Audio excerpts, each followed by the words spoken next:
Hey hi guys.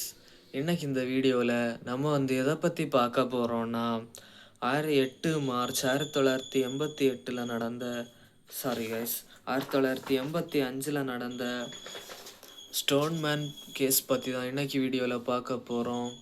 வாங்க இன்னைக்கு வீடியோக்குள்ளே போகலாம். நான் ஏற்கனவே சொன்னது மாதிரி இந்த சம்பவம் மும்பையில் தான் நடந்திருக்கு.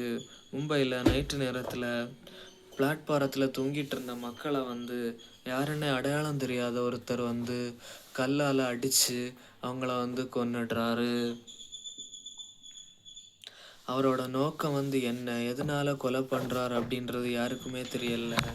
ஆனால் அவர் டெய்லியுமே இந்த மாதிரி இரவு நேரங்களில் அதாவது நைட்டு நேரத்தில் பிளாட்பாரத்தில் படுத்து தூங்கிட்டு இருந்த மக்களை டார்கெட் பண்ணி கொலை பண்ணிகிட்டு இருந்திருக்காரு. இவர் யாருன்னு தெரியாததுனால மக்கள் எல்லாரும் இவரை ஸ்டோன் மேனுன்னு கூப்பிடுறாங்க.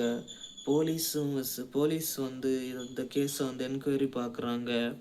ஆனால் என்கொயரி பண்ணி பார்த்ததில் எந்த வித ஃபிங்கர் பிரிண்ட்ஸோ ஃபுட் பிரிண்ட்ஸோ இதை பார்த்த சாட்சிகளோ எதுவுமே இல்லை.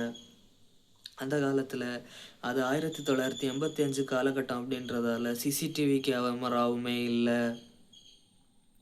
விசாரணையை போலீஸ்காரங்க ரொம்ப கஷ்டமான சூழ்நிலையில் விசாரிக்கிறாங்க. ஆனால் நிறைய பேரை போலீஸ்காரங்க சந்தேகத்தின் சந்தேகத்தில் அரெஸ்ட் பண்ணி விசாரிக்கிறாங்க. ஆனால் உறுதியான ஆதாரம் எதுவும் இல்லாததால் அது எதுவும் அவங்களையும் போலீஸ்காரங்க விட்டுடுறாங்க. ஆனால் நிறைய வருஷத்துக்கு அப்புறம் இந்த கொலைங்க எல்லாம் திடீர்னு நின்றுடுறது.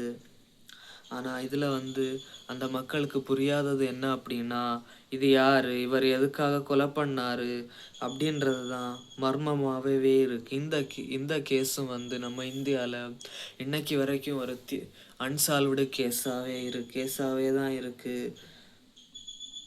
அதில் அந்த ஸ்டோன் மேன் தொடர்ந்து நிறைய பேரை கொண்டு இருக்காரு.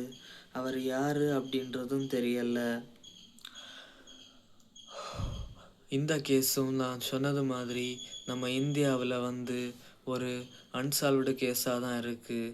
இந்த வீடியோ உங்களுக்கு பிடிச்சிருக்குன்னு நம்புகிறேன். இந்த வீடியோ பிடிச்சிருந்தா லைக் பண்ணுங்கள், ஷேர் பண்ணுங்கள், கமெண்ட் பண்ணுங்கள், நம்ம சேனலை சப்ஸ்கிரைப் பண்ணுங்கள்.